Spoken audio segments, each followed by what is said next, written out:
That night, as my son yelled, "Get out, Mum! My fiancé doesn't want you here." In front of 200 guests, I understood that there are words you never forget and never forgive. My name is Victoria. I am 57 years old, and this is the story of how a wedding destroyed a family, but also saved my life. It was the most anticipated day. We had been planning everything for months. The ranch garden was full of white flowers, the band was playing since sundown, and the tables had linen cloths that I had embroidered myself during nights of insomnia. Everything was perfect. My son, Ethan, was marrying Olivia, that girl with the light eyes and the cold smile who appeared 2 years ago and changed everything. I was wearing the royal blue dress my mother had worn at my own wedding. I styled my hair in an elegant bun. I wanted to look good, dignified, as is appropriate for the groom's mother.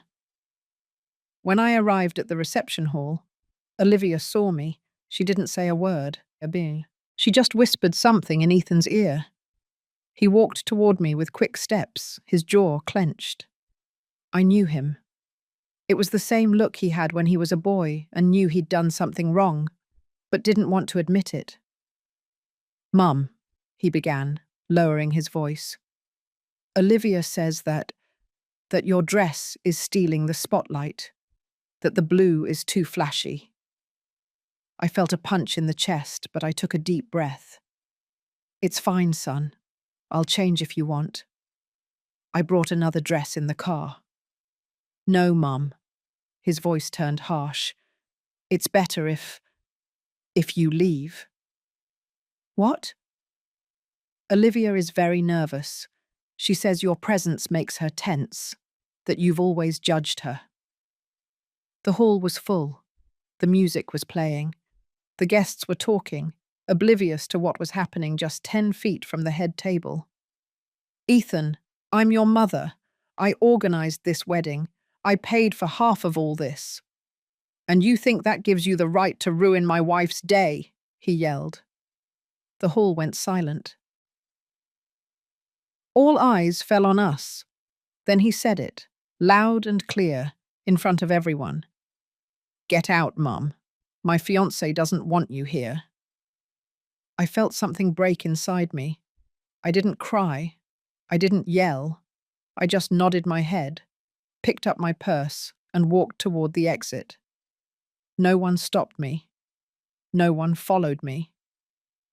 I got in my car and drove back to the ranch. The keys were hanging on my neck, as always. Those keys my father left me before he died, along with the land, the house, the legacy of 4 generations. The same keys Ethan had wanted ever since he got engaged to Olivia. I got home. I took off the blue dress. I folded it carefully and put it in the closet. I didn't sleep that night. But the next day when the phone rang and I saw his name on the screen, I knew everything was about to change. I took a deep breath and answered. Sometimes we trust the wrong people too much. Have you also been disappointed by someone you loved? Tell me your story in the comments. I want to read it. "Mom." His voice sounded tired over the phone. "Can you come to the ranch? We need to talk." I hung up without answering. I sat in the kitchen with a cup of coffee. The same French roast coffee I used to make Ethan when he was a boy, and woke up early to help me with the horses. Because that's how it was before. Before Olivia, my son and I were a team. After his father died 15 years ago, it was just the 2 of us and the ranch. We learned to survive together. Ethan was 12 years old when I became a widow. He was a quiet boy, with big hands and sad eyes, who tried to be strong for me. "Mom, I can fix the fence," he would say, carrying tools heavier than he was. "No, my love, you are still a child." "Not anymore, Mum. I'm the man of the house now." And he tried. God knows he tried. We grew up on this land together. He learned to herd cattle, to repair tractors, to negotiate with suppliers when I didn't have the strength to do it. He hugged me when I cried at night. When I missed his father so much, I felt like I couldn't breathe. Everything is going to be all right, Mum. I promise. And he kept his promise. He became a man here, within these adobe walls, under these oak trees that my grandfather planted. When he finished college in the city, he came back. Mum, my place is here, with you, on the ranch. It made me so happy to hear that. We worked side by side. I kept the accounts, he took care of the livestock. In the evening, we would sit on the porch to watch the sunset, with coffee and a donut. You know, Mum, he would say, one day my kids are going to grow up here, just like I did. They're going to run through these same yards. They're going to learn to ride the same horses. I hope so, my love. I hope you find a woman who loves this land as much as we do. He would smile. I'm going to find her, I promise you. But it didn't happen that way. He met Olivia in a downtown New York bar during a business meeting. She was a successful, modern business administrator. She wore high heels and expensive perfumes. She talked about investments and returns. The first time he brought her to the ranch, I saw the look of disappointment on her face. You live here? She asked, looking at the old walls, the dark wood furniture, the black and white photographs of my grandparents. We live here, Ethan corrected her. It's beautiful, isn't it? Olivia smiled, but her eyes said something else. From that day on, everything changed. Ethan started coming home late. He stopped sitting with me on the porch. He talked about selling cattle, about modernizing, about turning the ranch into an event venue. Mom, Olivia has good ideas. We could earn a lot of money. This isn't a business, Ethan. It's our home. It's both, Mom, and we have to be realistic. That word, realistic, he had never used before. The ranch keys hung on my neck, the same ones my father handed to me before he died, with tears in his eyes. Victoria, this land is your inheritance. Don't let anyone take it from you, not even your son. At the time, I didn't understand why he said that. Now I did. The phone rang again. It was Ethan again. This time I answered. As I tell all this, I wonder where you might be listening to me. Write the name of your city in the comments. Mum, please. I need the ranch keys.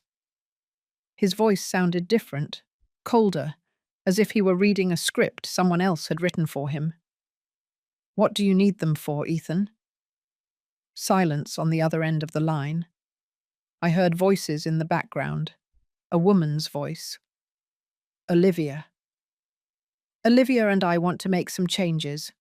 You know, modernize a little. Maybe remodel the main living room. Change the old furniture. Those old pieces of furniture were made by your great-grandfather with his own hands. Mom, please don't start. Yesterday was enough drama. Drama? I felt my voice crack. You threw me out of your wedding and I was the dramatic one. You decided to wear that dress knowing that… Ethan, that was your grandmother's dress. The same one she wore when she married your grandfather on that same ranch you now want to remodel. Another silence. Longer. Heavier. Mum, things change. Traditions change. Olivia is right. We can't live in the past. Olivia is right. Those 3 words that began to define my son ever since he met her. When are you coming home? I asked, trying to change the subject. That's the point, Mum. Olivia and I are not going to live there anymore. We're going to stay in the city apartment. It's more practical for her job. I felt as if someone had sucked the air out of my lungs. But you said you were going to raise your children here, that this was your home. And it is. But I also need to build my own life. With my wife. My wife. He no longer said her name with affection. He said it like someone signing a contract. So why do you need the keys? Because legally it's my house too, Mum. My father left it to me in the will. 50% for you, 50% for me. There it was. The truth. The fracture. His father had indeed left him half of the property. But the keys, the control, the administration, he left that to me. With a specific clause, Victoria will decide the future of the ranch as long as she has life and mental capacity. Ethan will only receive his share when she so determines. My husband knew me. He knew I would never sell. He knew I would protect this land, even from our own son, if necessary. The keys stay with me, Ethan. Mum, don't be childish. We just want to make a few changes. Maybe rent the ranch for events, weddings, 15-year-old birthday parties. We could generate extra income. Turn our home into a business. It's an opportunity. Olivia has already talked to an architect. We could expand the garden, build a new patio, put in an air-conditioned ballroom. No. No. No, Ethan. This house is not for sale. It is not available. It is not a project. But it's mine too. That scream, that tone, it was the voice of a stranger. Your father left you this land for you to protect it, not to exploit it. My father is dead, Mum. He's been dead for 15 years, and you keep living as if he were going to come back tomorrow. I fell silent. His words cut through me like knives. I'm sorry, Mum. I didn't mean… Yes, you did. My voice came out calm, too calm. And that's fine. You're right. Your father is dead. And I have lived all these years taking care of what he loved, what he built, what he dreamed for you. Mum, but maybe you're right. Maybe it's time for everyone to live their own lives. What do you mean? I mean that the keys stay with me, that the ranch remains my responsibility, and that you two can build the life you want, somewhere else. Are you kicking us out? No. I'm giving you what you asked for. Your space, your independence, your own life. I heard Olivia talking in the background, pressing, annoyed. Ethan answered her in a low voice. Mum, Olivia says you're being selfish, that you're clinging to material things, that… Ethan, I interrupted him. Yesterday, when you yelled at me in front of all those guests, when you asked me to leave your wedding, there was a woman sitting near me. I didn't know her.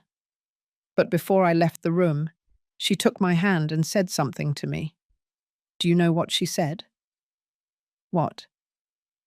She said, Ma'am, when a son chooses between his mother and his wife, he has already made his choice, and you must respect that choice. But you must also respect yourself. Mum, it's not a competition between you and Olivia. No, my love, it's not. Because in a competition, both sides want to win. And I don't want to compete anymore. I just want peace. And the keys? I touched the necklace where they hung. Cold, heavy, full of history. The keys stay where they have always been, with me, until the right moment to hand them over comes. And when will that moment be? When you have a heart that deserves them. I hung up before he could answer. I sat in the kitchen for hours. The coffee cooled in the cup. The afternoon shadows began to fill the house. I walked through the empty hallways. I touched the adobe walls. I looked at the old photographs. My father in his cowboy hat.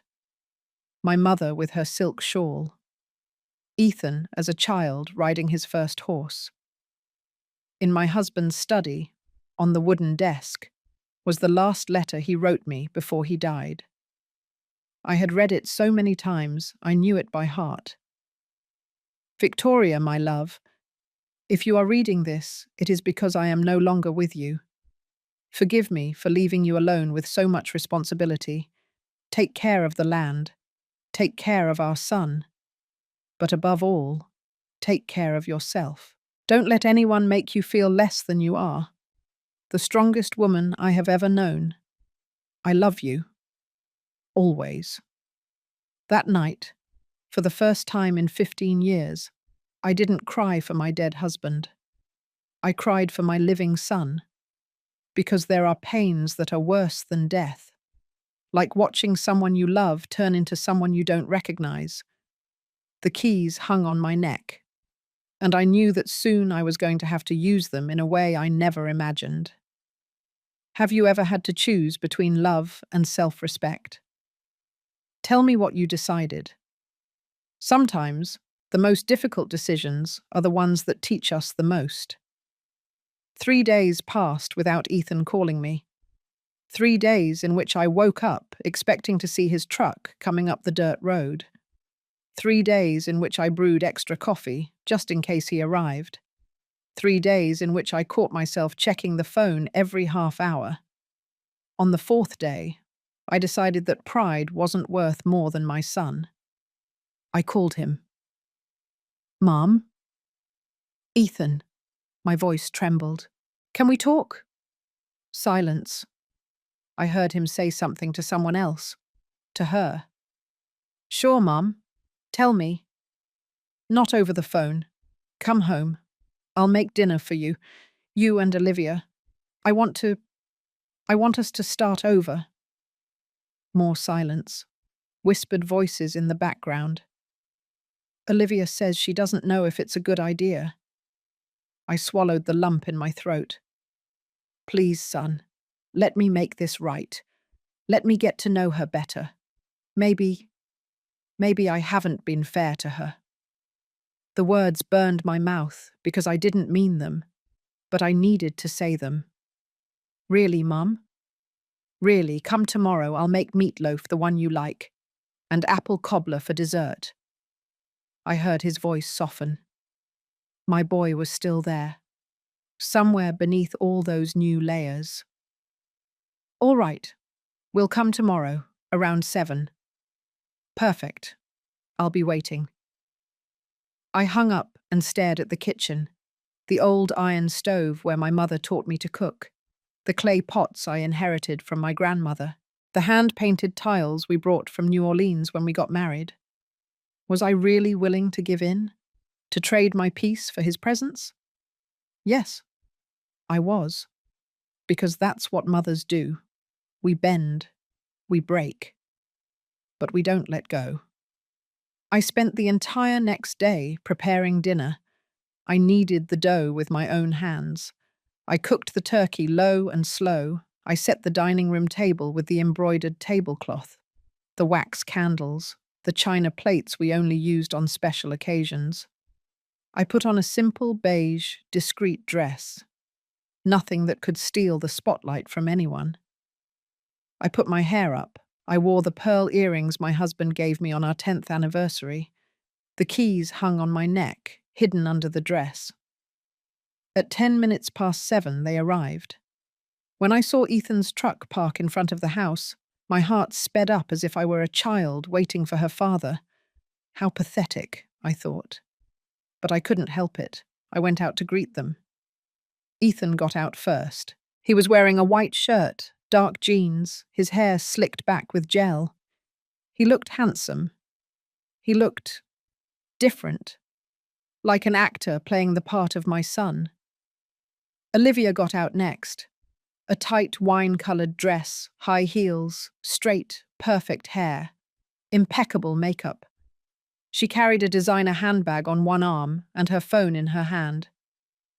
Good evening, Victoria, she said, with a smile that didn't reach her eyes. Olivia, it's nice that you came. Come in, please. Ethan gave me a kiss on the cheek. Quick, forced. Smells good, Mum. It's your favourite. Meatloaf. They entered the house. Olivia looked around with that expression I already knew. Evaluation. As if she were calculating the worth of every piece of furniture, every painting, every bit of history. How quaint, she finally said. The house is 120 years old, I explained, closing the door. My great-grandfather built it when he bought this land. Wow, it definitely has character. They sat in the living room while I finished serving. From the kitchen, I could hear them talking in low voices, nervous laughter, awkward silences. When I returned with the pitcher of iced tea, Olivia was taking photos of the living room with her phone. "Do you like the decor?" I asked, trying to sound friendly. "Oh, yes, it's very authentic. I was just taking some pictures to send to my cousin. She loves the vintage style." Vintage? As if my life were a Pinterest trend. "Dinner is ready. Come to the dining room." We sat at the long wooden table, Ethan in his usual place, on my right, Olivia across from him. I served the plates carefully, making sure everything looked perfect. "Enjoy," I said, sitting down. Ethan tasted the meatloaf. He closed his eyes. "God, Mom, no one makes meatloaf like you." I smiled. For the first time in days, something felt normal. "I'm glad you like it, my love." Olivia took a small bite. She chewed slowly. She put her fork down. "It's good, although I can't eat too much seasoning. It irritates my stomach." "It doesn't have too much seasoning," I said. "But I can bring you something else, if—" No. It's fine. I'll eat what I can." Silence. The wall clock ticked with a sound I had never noticed before. "Well," I finally said, "I wanted you to come because I want to apologize." Ethan looked up. Olivia did too. "I was unfair to both of you, with your wedding, with everything." The words came out mechanical, rehearsed. "This is your life, your marriage, and I must learn to respect that." Olivia smiled. For the first time, a genuine smile. "Thank you, Victoria. That means a lot to me. To us."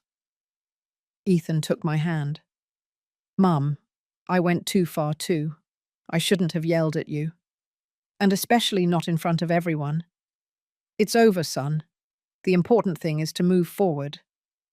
"Exactly," Olivia interjected. "Moving forward. New beginnings."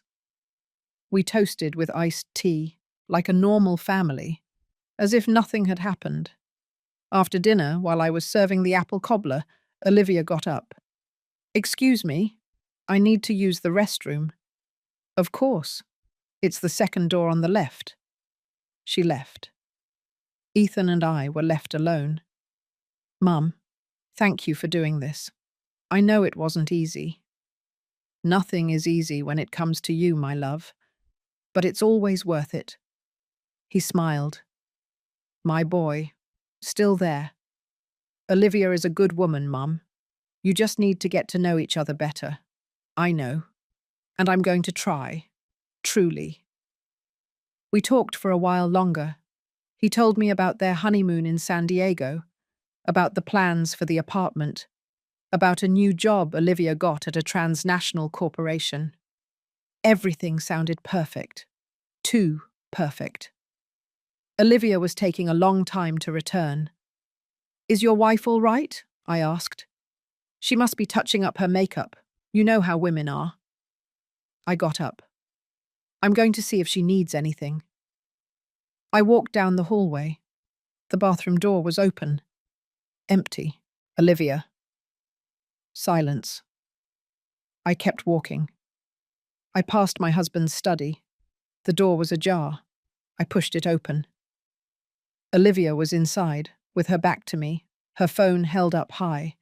She was taking pictures of the desk, of the drawers, of the documents on the table. Olivia? She turned around, startled. Her face went pale for a second, but she quickly regained her composure. Oh, Victoria, you scared me. She laughed nervously. Sorry, I just saw this room and it seemed so interesting. All these old things. Is this your husband's study? It was. Of course. Sorry. She put the phone in her purse. It has really nice thing. I love vintage. There was that word again.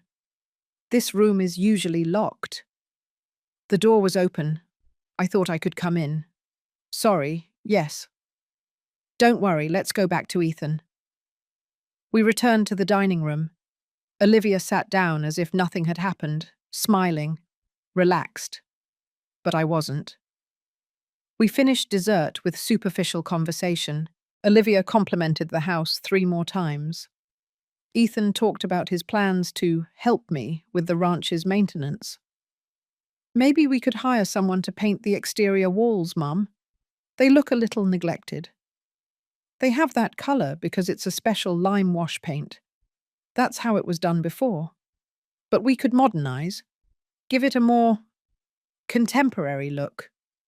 Contemporary, modern, vintage. All words that meant the same thing. Your life is obsolete. They left at 10 o'clock. Thanks for dinner, Mum. It was delicious. Whenever you want, this is your home. Olivia hugged me, a cold, calculated hug. Thank you for giving us another chance, Victoria. It means a lot. I watched them drive away up the dirt road. The truck's taillights disappeared among the trees. I closed the door. I walked straight to the study. On the desk, the documents my husband had organized were now moved. Slightly, almost imperceptibly, but I knew every inch of that space. Someone had looked through them. I opened the main drawer. The property deeds were there. The will, the land titles, everything was in order. But something was missing. The yellow envelope, the envelope where my husband kept an important letter. A letter he made me promise I would only open if someone ever tried to take the ranch from me. I searched every drawer, every shelf, behind the books. It wasn't there. A chill ran down my spine. I touched the keys hanging on my neck, and for the first time, I understood that I wasn't being paranoid. I was being watched, I was being studied, I was being measured to see how much longer I was going to be an obstacle to someone else's plans. I didn't sleep that night. I sat in the study, with the lights off, looking out the window, and I wondered how much time I had before they tried to take everything from me. As I tell all this, I wonder where you might be listening to me. Write the name of your city in the comments. The next morning, I decided to search the whole house for the yellow envelope. I checked every closet, every box stored in the attic, every corner where my husband might have hidden it. Nothing. I was about to give up when the doorbell rang. It was Mr. Miller, our family lawyer, a man of 70, with a white moustache and an impeccable suit that always smelled of pipe tobacco and cologne. Mrs. Victoria, good morning, may I come in? Mr. Miller, what a surprise. Of course, come in. We entered the living room. I served him coffee. He sat down with that seriousness lawyers bring when the news is not good. Victoria, I'm here because I received a very strange call yesterday. Strange? From your daughter-in-law, Olivia. I felt my stomach clench. Olivia called you? Yes. She told me that you had asked her to contact me, that you wanted to review your husband's will, that there were doubts about the property distribution. I never asked her to do that, Mr. Miller nodded slowly. I imagined. That's why I came. Victoria, that young woman asked me very specific questions. She wanted to know if Ethan's 50% was transferable, if he could sell his share without your consent, if there was any clause that gave you absolute power over the ranch. And what did you tell her? I told her that information is confidential, that I can only discuss it with you or your son, in your presence. She got quite annoyed. He took a sip of coffee. Victoria, is something happening that I should know about? I told him everything. The wedding, the yelling, the dinner, the photos in the study, the missing envelope. Mr. Miller listened in silence, frowning. That envelope you mention was the one containing your husband's letter? Yes. Do you know what it said? I know your husband asked me to draft a document years ago, shortly before he died, but he never told me what it contained. He only asked me to certify his signature and keep it in a sealed yellow envelope. Do you have a copy? No. Your husband was very clear. Only one original. In your hands. He told me it was a protection, an insurance. Against what? Mr. Miller looked at me with those tired eyes that have seen too many family tragedies. Against this, I suppose. Against the day someone tried to take what is yours. He left half an hour later, but not before warning me. Victoria, be careful. I've seen cases like this. When money and property are involved, people change, even family. Ethan is not like that. Ethan maybe not, but Olivia. I didn't answer, because I had no answer. That afternoon I received a text message from Ethan. Mum, Olivia wants to invite you to lunch tomorrow, just the two of you, to get to know each other better. What do you say? Something in my gut told me not to go, but something stronger told me I needed to know what was going on. Of course. What time? At 2:00, at the ranch restaurant. Ironic, isn't it? I'll be there. The next day I got dressed carefully. Black pants, white blouse, a simple jacket, the keys under my blouse, as always. I arrived at the restaurant 5 minutes early. Olivia was already there, sitting at a table by the window, her phone in her hand and a glass of white wine in front of her. She looked relaxed, confident, like a chess player who already knows how the game is going to end. Victoria, how punctual. Please sit down. I sat down. I ordered iced water. Thank you for coming, Olivia said, putting down her phone. I know things started badly between us, and I want to fix that. Me too. Good. Because look, Victoria, I'm not your enemy. I know you think I came to take your son away, but that's not true. I came to love him, and that includes respecting his family. She sounded sincere, almost believable. I'm glad to hear that. And that's why I want to be honest with you. She leaned forward. Ethan is stressed, very stressed. He feels trapped between you and me, and that's not fair to him. I have never asked him to choose. I know, but he feels like he has to, especially with the ranch issue. There it was, the real reason for the lunch. The ranch issue. Victoria, we both know that property is huge, beautiful, full of potential. But it's also a burden. Maintaining it costs money, time, energy. Ethan tells me you do everything alone, that you don't accept help, that you cling to something that is perhaps already too big for you. I took a deep breath. I counted to 5. The ranch is my home, not a burden. Of course it's your home. No one says otherwise. But think about it. You alone in that huge house, without Ethan, without anyone. Wouldn't it be easier to sell, or rent, or do something productive with it? Something productive like what? Like a boutique hotel, or an event venue. I have contacts in the industry. We could do something incredible, modern, profitable. You would receive profits without having to worry about maintenance. And who would manage it? Olivia smiled. Well, I have experience in administration. We could form a partnership. You put up the property. We put up the work. Shared profits. And the keys. Excuse me? The keys. Who would have them? Her smile faltered for a second.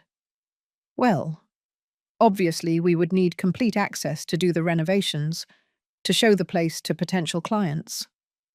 So you would live there?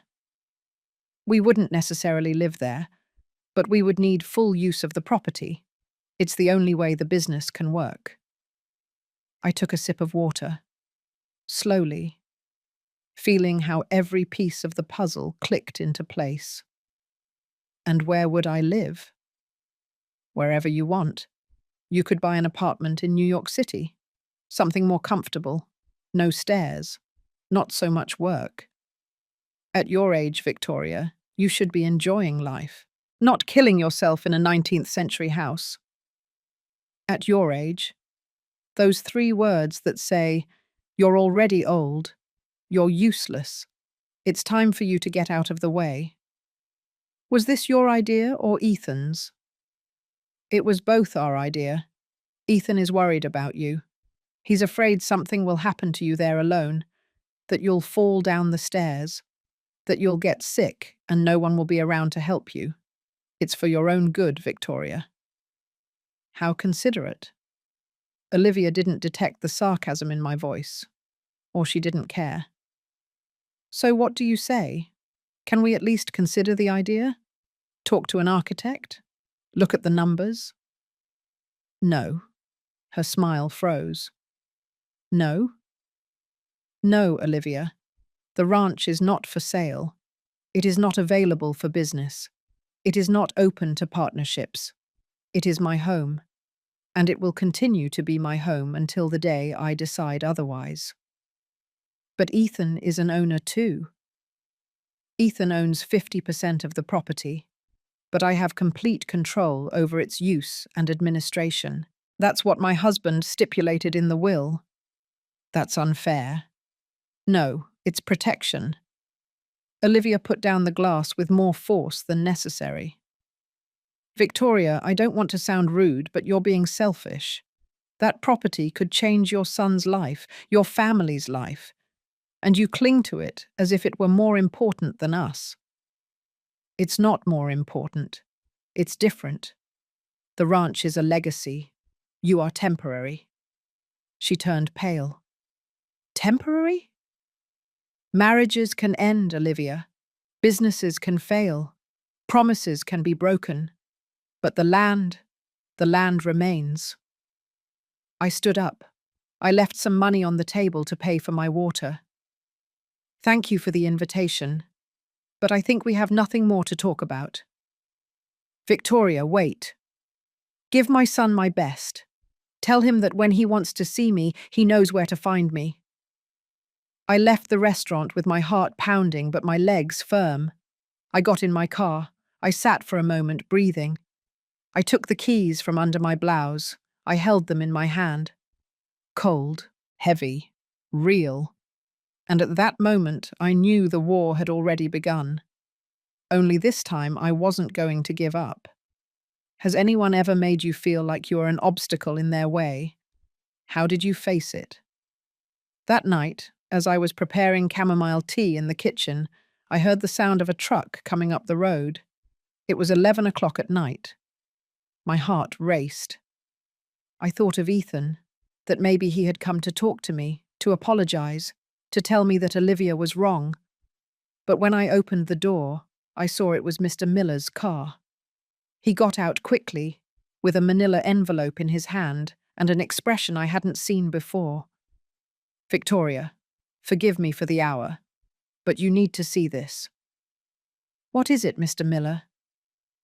We went into the living room. He didn't sit down. He placed the envelope on the table carefully, as if it contained something dangerous. After our conversation yesterday, I kept thinking about that document your husband asked me to certify. I went to the archive in my office. I looked through all the old files, and I found this. He opened the envelope. He pulled out a yellowed sheet with my husband's handwriting. It's a copy, the only one I made without him knowing. I did it because your husband was very ill when he came to see me, and something in his tone made me think that this document was important, that perhaps you would need it someday. I took the sheet with trembling hands. It was a letter, handwritten, dated 3 weeks before my husband died. I started to read. Victoria, my love, if you are reading this, it is because someone is trying to take the ranch from you. And if they are trying, it means I was right. 2 months ago, when I went to the hospital for my last tests, I met a man in the waiting room, an older man, sick like me. We started talking. He told me his story. He said he had an only son, whom he raised alone after his wife died, that he gave him everything: education, values, the complete family inheritance. But when his son got married, everything changed. The daughter-in-law began to manipulate him, little by little. First with kind words, then with ideas of modernization. Finally, she convinced him to sign a power of attorney. She told him it was to help him with the procedures for his illness. The man signed, and 2 weeks later, his son and daughter-in-law sold his house. They put him in a nursing home. They kept everything. When he told me this, that man was crying. He told me it wasn't my son who betrayed me. It was my manipulated son. But the result is the same. I died alone, without my home, without my dignity. Victoria, that story haunted me until my last night. And I understood that I needed to protect you. Not from Ethan, but from whoever could change Ethan. That's why I drafted this letter. That's why I left the clauses of the will as I did.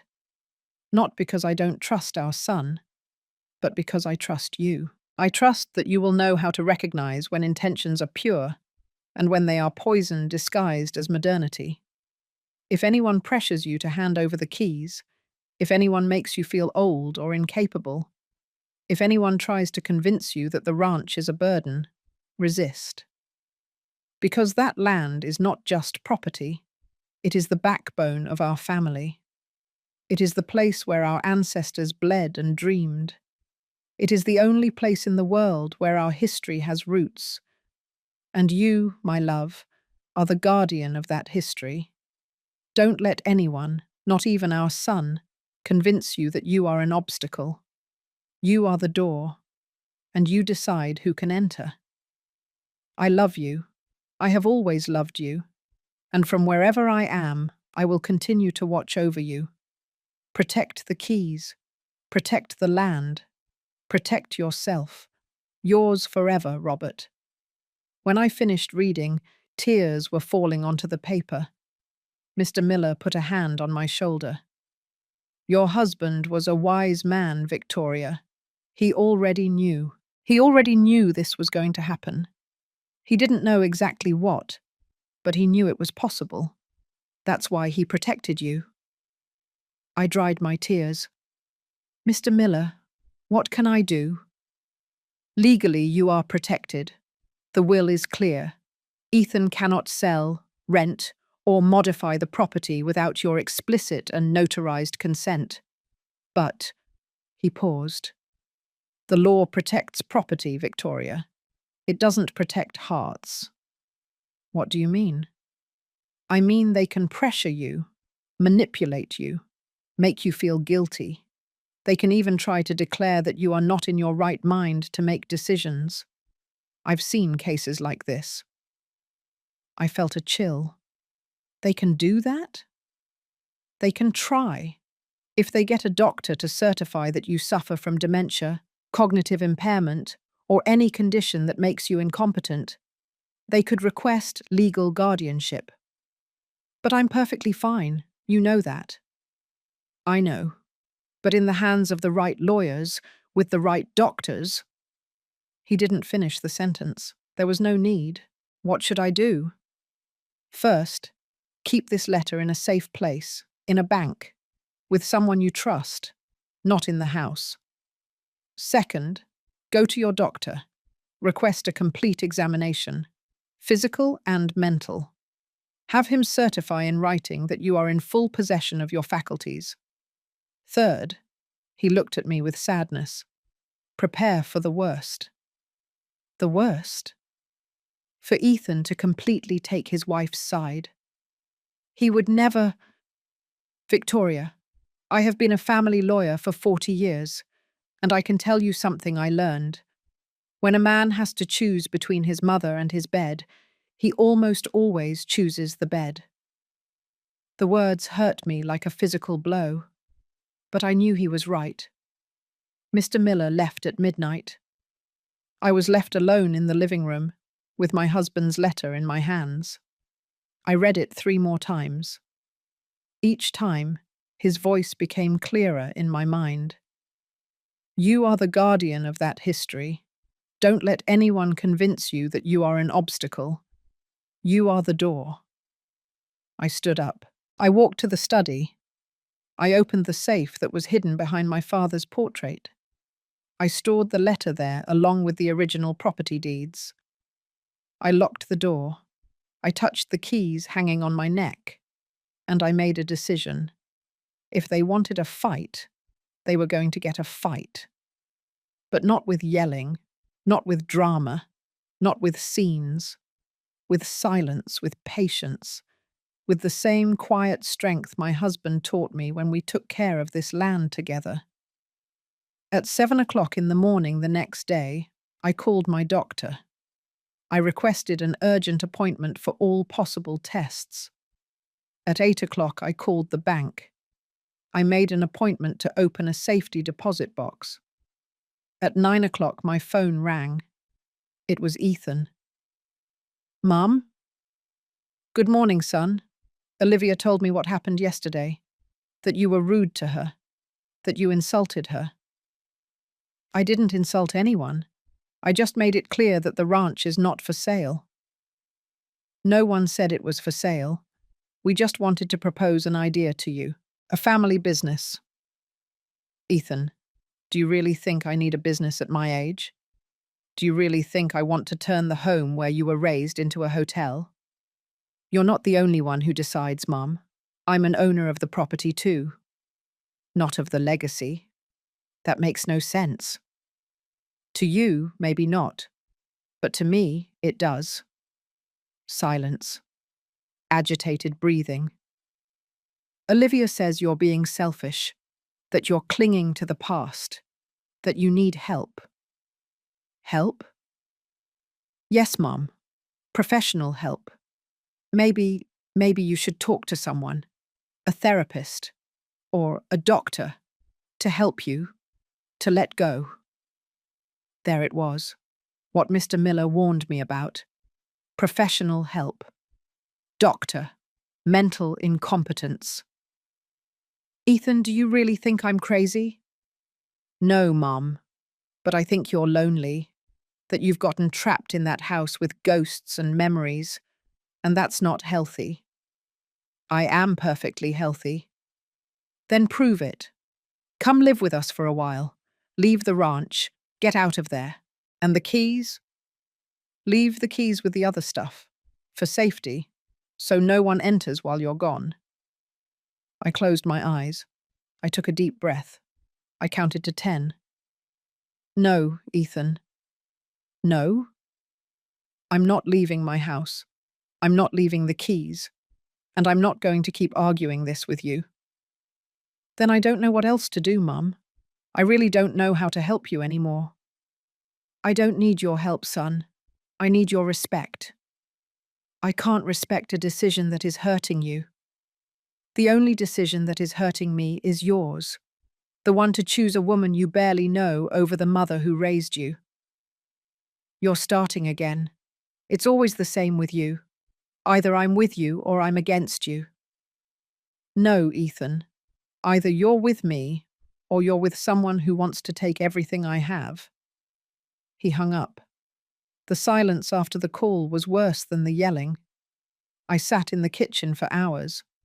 I didn't cry. I had no more tears left for this. I just felt a deep emptiness, like when my husband died, like when I understood I was alone in the world. But this time was different. This time I wasn't a widow. I was orphaned of a son, and that hurt in a way I never imagined possible. That afternoon I went to the bank. I opened the safety deposit box. I stored copies of all the important documents, deeds, will, my husband's letter. The next day, I went to the doctor. I had blood tests, cognitive tests, memory exams. "Mrs. Victoria, you are perfectly healthy," the doctor said a week later. "Physically and mentally. In fact, you have better health than many people 20 years younger." "Can you give me that in writing?" "Of course." I stored the medical certificate along with the other documents, and I waited, because I knew this wasn't over. I knew Olivia wouldn't give up, and I knew that my son, my boy, my Ethan, was lost in a place where I could no longer reach him. The keys hung on my neck, and for the first time in my life, I felt that their weight wasn't protection. It was loneliness. I still wonder if I did the right thing by standing firm. And you? What would you have done in my place? 3 weeks passed without hearing anything from Ethan. 3 weeks in which my phone remained silent. 3 weeks in which every noise on the road made me run to the window hoping to see his truck. But it never came. Until that Thursday afternoon. I was in the garden, pruning the rose bushes my mother planted 40 years ago, when I heard the engine. Not just one truck, 2, and a car. I took off my gloves. I wiped the sweat from my forehead. Ethan got out of the first truck, Olivia from the car, and 2 men with briefcases got out of the second truck. Lawyers, by the look of them. My stomach clenched. "Ethan, what's going on?" He wouldn't look me in the eye. He walked toward me with stiff steps, like a soldier following orders. "Mum, we need to talk. Inside." "Who are they?" "They are attorneys Williams and Smith. They've come to help us resolve the situation." "What situation?" Olivia stepped forward, smiling, as if she were arriving at a party. "Victoria, don't be nervous. We just want to clear up a few legal matters. Nothing serious." I didn't invite them in. "Mum, please," Ethan said with a tired voice. "Don't make this any harder." Something in his tone chilled my blood, but I opened the door. We all went into the living room. The lawyers sat on the sofa. Olivia in the main armchair. Ethan stood near the window, looking outside as if he wanted to be anywhere else. I sat across from them, the keys under my blouse, pressed against my chest. Attorney Williams, a man in a grey suit and frameless glasses, opened his briefcase. "Mrs. Victoria, good morning. I am Attorney Williams, legal representative of Mr. Ethan Robert Taylor. We are here today because my client wishes to exercise his rights as co-owner of this ranch. He already knows his rights and his limitations. Precisely why we are here." He pulled out some documents. "We have reviewed your late husband's will, and although it is true that you have administrative control of the property, there is a clause that allows the co-owner to request the division of assets if he considers that the current administration is deteriorating the value of the estate." "Deteriorating? This ranch is in perfect condition. Physically, perhaps, but economically." He placed the papers on the table.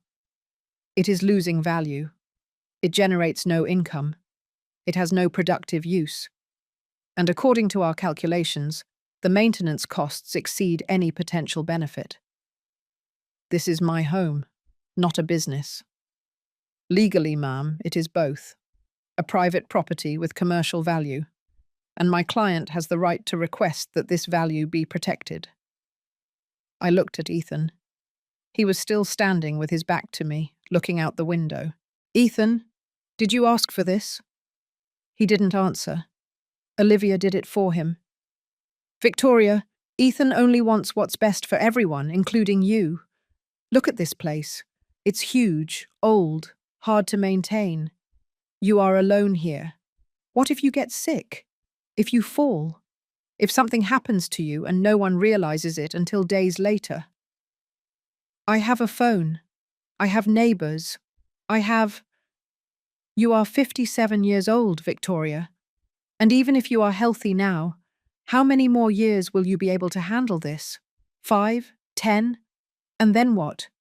Are you going to let this property deteriorate until it's worth nothing? It is worth more than you can understand.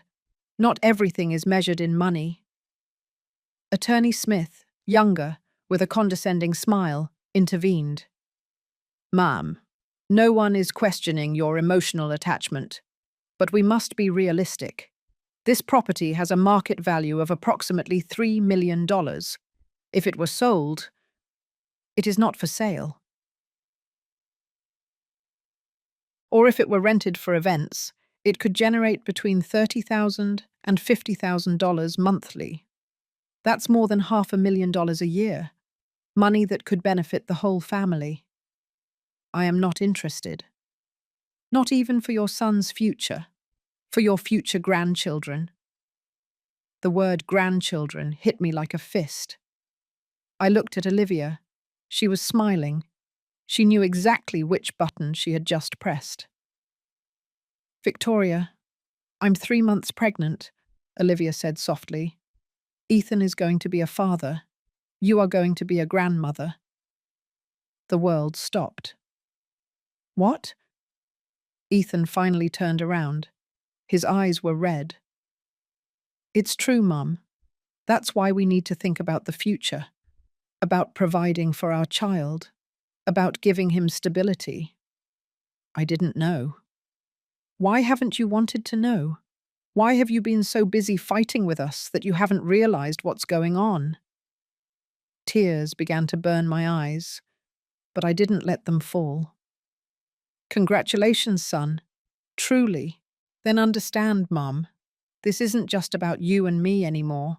It's about my child, your grandson, and he deserves to have parents who aren't stressed about money, who can give him an education, opportunities, a future.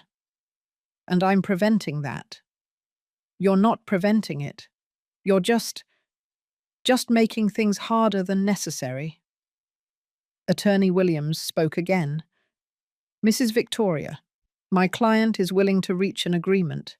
We don't want to go to court. We don't want to make this ugly. But if you do not cooperate, we will have to request the forced division of assets from a judge. And in that process, many things can come to light. Things that you might not want to be public. What things? Your age, your condition of living alone, your refusal to accept help. A judge could interpret that as senile stubbornness. They could question your capacity to make rational decisions. There it was. The threat Mr. Miller had warned me about. I have medical certificates that prove I am in full possession of my faculties. Certificates that you requested recently, which, to a judge, might seem suspicious, as if you knew you were going to be questioned, as if you were preparing to defend yourself against something. I stood up. Enough. Everyone out of my house. Mom! I said, out. My voice came out stronger than I expected. This is my house, and as long as it is, I decide who comes in and who goes out. Olivia also stood up, her hands on her barely visible belly. Victoria, think about your grandson. Do you really want him to grow up knowing that his grandmother preferred an old house over his future? I want him to grow up knowing that his grandmother had dignity, that she didn't sell her soul or her history for money. It's not just money, Ethan yelled. It's my inheritance. It's what my father left me. And you're taking it from me. Your father left you more than property, Ethan. He left you values, principles, respect for what generations before you built. Those values don't pay the bills. No. But they let you sleep in peace. Ethan walked toward me. His face was red, his fists clenched. Give me the keys, Mom. No. Give me the damn keys. The scream echoed throughout the house. The lawyers looked uncomfortable. Olivia put a hand on Ethan's arm. Honey, calm down. It's not worth it. But he was out of control. I've been patient with you. I've tried to talk. I've tried to reason. But you don't listen. You never listen. It's always what you want, what you decide, what you need. And what about me? Don't I matter? You matter more than anything in the world. Then prove it. Give me what's mine. Give me my inheritance. Give me my future. I took off the necklace with the keys. I held them in my hand. Ethan extended his, expecting them. But instead of giving them to him, I pressed them against my chest. These keys are not your future, Ethan. They are your past. And until you understand the difference, you won't have them. His face contorted. With fear, with rage, with pain, with something I couldn't identify. Then this is over. His voice came out cold, flat. I don't have a mother. The words pierced me like bullets. Ethan, a mother who loves her son more than a property doesn't do this. So you choose. Either you're on my side, or you don't have a son. Don't make me choose that. I already chose for both of us. He turned to the lawyers. Prepare the papers. We're going to court. I want the division of assets. I want to sell my part. And I want her out of that house. Ethan, please. You will hear from our lawyers. He walked toward the door. Let's go, Olivia. Olivia looked at me with something that resembled pity, but behind her eyes, I saw triumph. I'm sorry, Victoria. Truly. They all left. The lawyers first, then Olivia, finally Ethan. He didn't look back. He didn't say goodbye. He just got into his truck and drove away. I stood at the door with the keys in my hand, watching the 3 vehicles drive away up the dirt road. When the dust settled and the silence returned, I closed the door. I walked to the living room. I sat in the same armchair where my husband used to sit and read the newspaper every morning. And there, finally, I allowed myself to cry. I cried for my son, for the boy who used to hug me and tell me everything was going to be all right, for the man who was supposed to protect this legacy, not destroy it. I cried for the grandson who was about to be born, who would grow up without knowing me, without knowing where he came from, without understanding what his ancestors sacrificed for him to exist. I cried for my husband, for not being here to help me, for leaving me alone with such a heavy burden. And I cried for myself, for the woman who had just lost her only son, for defending what was right. But when I finished crying, I dried my tears, stood up, and hung the keys around my neck again. Because there was something Ethan didn't understand, something Olivia would never understand. Mothers lose battles, we lose children, we lose years of our lives, but we do not lose our dignity. And that night, alone in that huge house, surrounded by silence and memories, I understood something. Sometimes, the greatest love you can give is to let go, even if it tears you apart, even if it kills you, even if it leaves you alone. Because children are not property, but dignity is. And I had chosen mine. Have you ever had to let go of someone you love to save yourself? That night, I learned that sometimes love is also saying no. 2 months later, I received the court papers. Lawsuit for division of assets, request for forced sale, arguments about deficient administration and patrimonial deterioration. Mr. Miller reviewed them with me in the kitchen. Victoria, this is going to be long, maybe years, and expensive. Can we win? Legally, yes. The will is clear, but emotionally, he looked at me sadly. We already lost. He was right. I didn't sleep that night. I sat on the porch, looking at the stars, listening to the silence of the land. And then I knew what I had to do. The next morning I called Mr. Miller.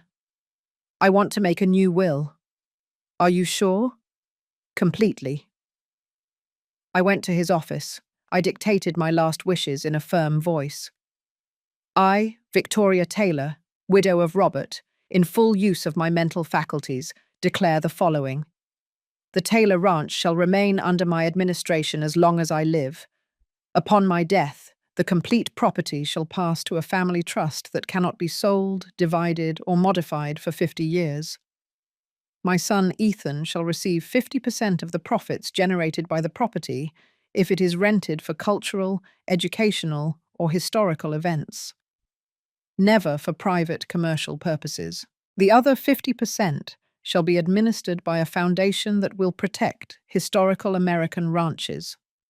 If my son attempts to contest this will or sell his share, he will lose all his rights and his percentage will go entirely to the foundation. The keys to the ranch will be delivered to the director of the foundation. This is my will, and it is irrevocable. Mr. Miller looked at me for a long time. Victoria, do you know what this means? It means that no one will win this war, neither him nor me, but the land will.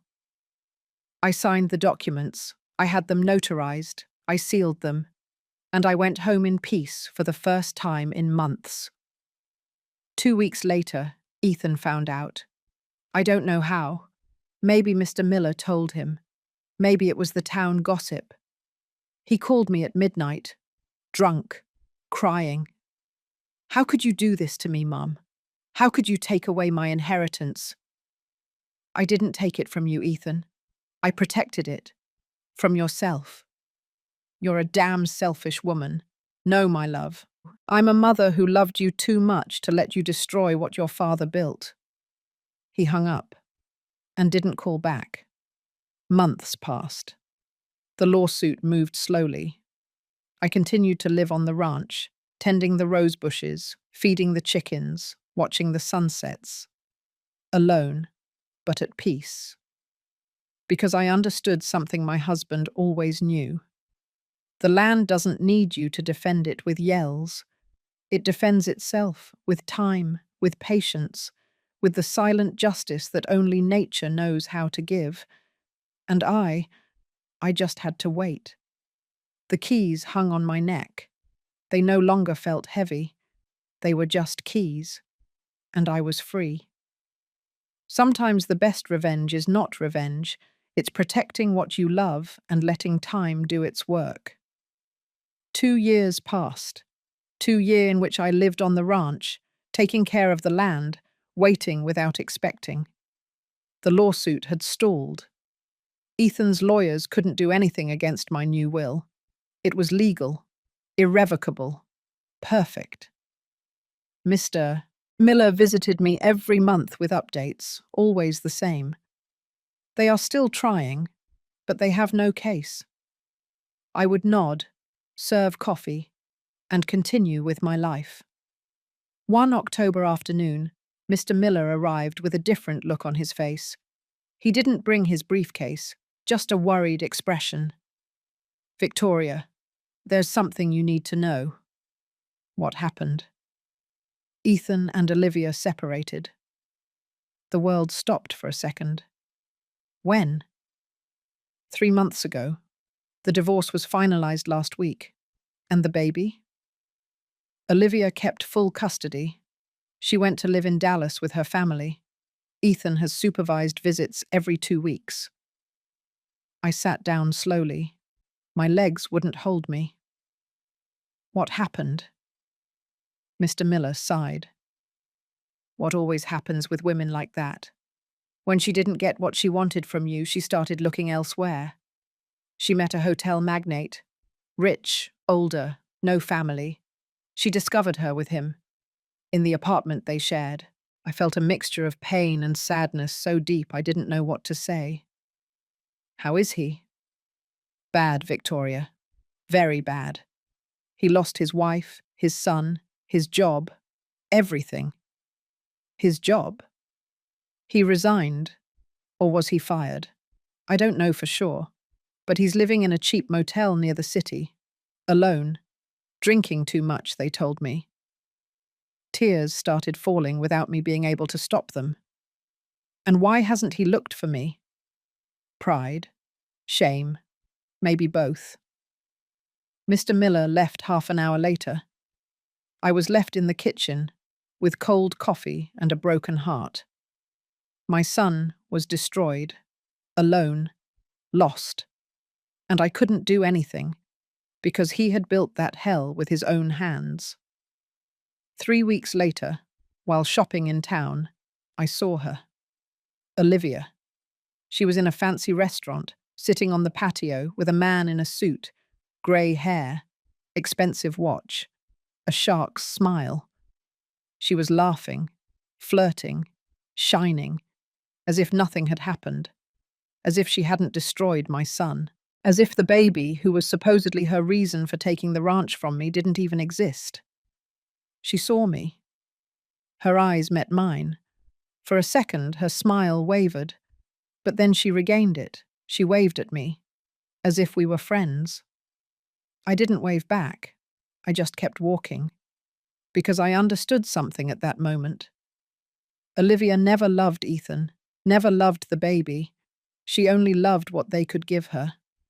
And when that source dried up, she looked for another. That night, sitting on the porch, I thought about everything that had happened.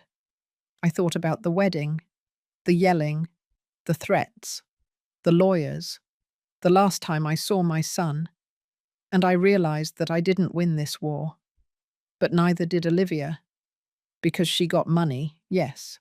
She got a new man, yes. But she lost something she will never get back. Peace, because people like her are never satisfied. They always need more. They are always looking for the next opportunity, the next man, the next deal. And someday, when she is old and alone, she will understand that you can't buy what truly matters. My son also paid his price. He lost his family, his dignity, his future. But at least he still had time to learn, to change, to return, if he chose to do so. A month later, in December, the doorbell rang at 6 o'clock in the morning. I opened the door. It was Ethan, thin, with a messy beard, red eyes, wrinkled clothes. But it was my son. "Mum," his voice broke. "I'm sorry." He didn't say anything else.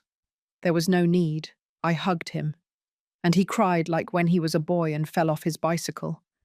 He cried for everything he lost, for everything he destroyed, for everything he would never get back. And I held him, because that's what mothers do. We didn't say anything that morning. We just sat in the kitchen. We drank coffee. We watched the sunrise through the window. "The keys are still yours, Mum," he finally said. "They always were yours." "I know, my love, I know. I was a fool. I was an idiot. She convinced me that you were the problem, and I believed her." "I know. How did you know? How did you know that she was that?" I touched the keys hanging on my neck. "Your father taught me to recognize when someone loves the land and when they only love what they can get from it." Ethan nodded. The tears were still falling. "I've lost everything, Mum. My son, my marriage, my job, my dignity." "Not everything. You still have me, and you still have time to build something new, something true." "I don't know if I can."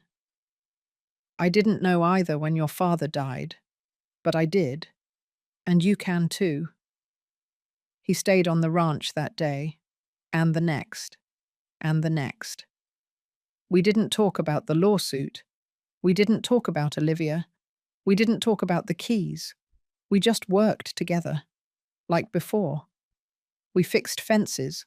We fed animals. We watched sunsets. And slowly my son began to return. Not the man who married Olivia, but the boy who once promised to take care of this land. Life always collects its debts. Olivia will be charged with the loneliness of living without roots, without history, without true love. Ethan was charged with pain and loss, but it also gave him a chance to learn, and me. I was charged with years of silence and tears, but I was paid with dignity, and that, in the end, was worth more than everything. Life always finds a way to put everyone in their place, not with revenge, but with truth. Have you seen how karma does its work? 5 years have passed since that morning Ethan knocked on my door asking for forgiveness. Today I am 62 years old, my son is 38, and my grandson, whom I finally met 6 months ago, is 4.5 years old. His name is Robert, like his grandfather. He doesn't live with me. He lives with Olivia in Dallas. But every month, when Ethan goes to pick him up for his visits, he brings him to the ranch. And when that boy runs through these same yards where his father ran, when he climbs the same trees, when he sits with me on the porch to drink hot chocolate, I understand why it was worth resisting. Ethan lives in town now. He works in a mechanic's shop. He earns little. He lives in a small apartment. But he is sober.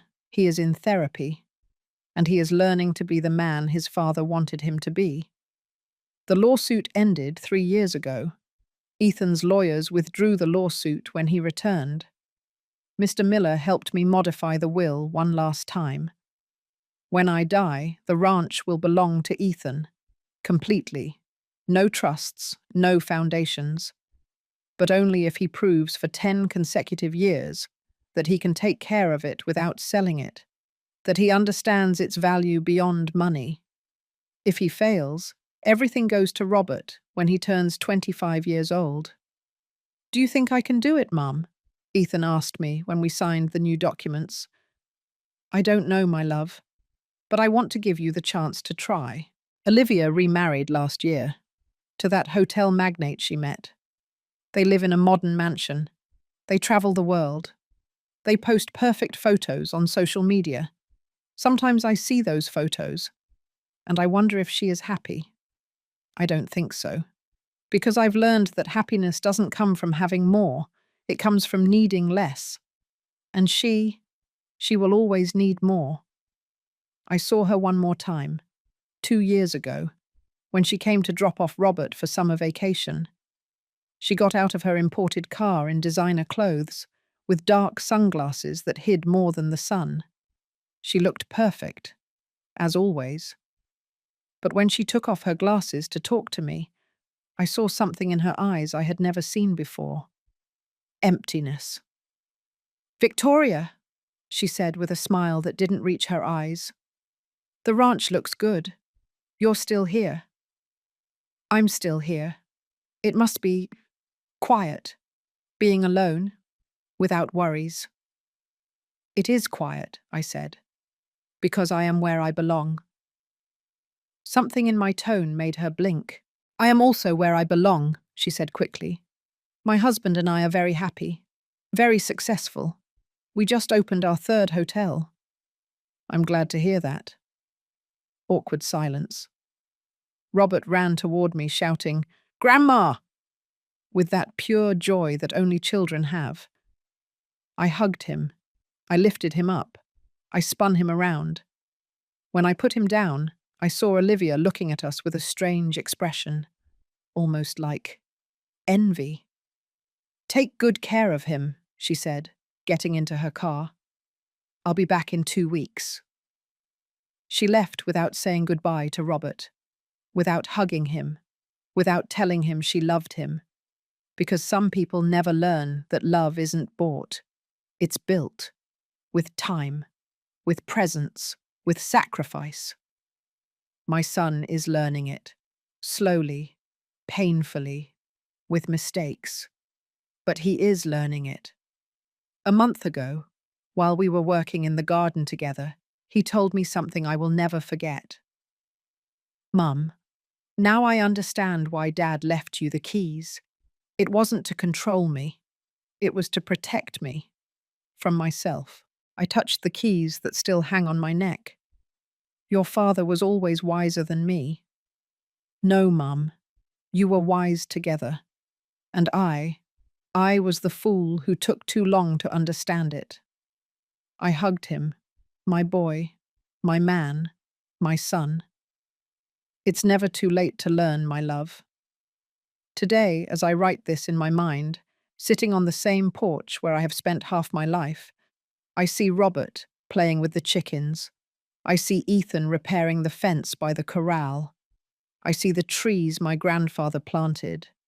I see the adobe walls my great-grandfather built. And I understand something that took me 62 years to grasp. Life is not about winning or losing. It's about protecting what we love. Even when it costs us everything. It's about knowing when to resist and when to let go. It's about understanding that true love does not demand. It gives, but it also sets limits. I was once called selfish, stubborn, a bitter old woman clinging to the past.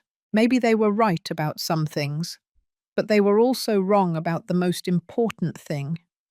I wasn't clinging to the past. I was protecting the future. The future of that child who now runs free on this land. The future of my son who is learning to be a man. The future of all the generations that will come after me. The keys that hang on my neck are no longer just metal and rust. They are history. They are resistance. They are proof that a woman alone, with no weapon but her dignity, can defend an entire world.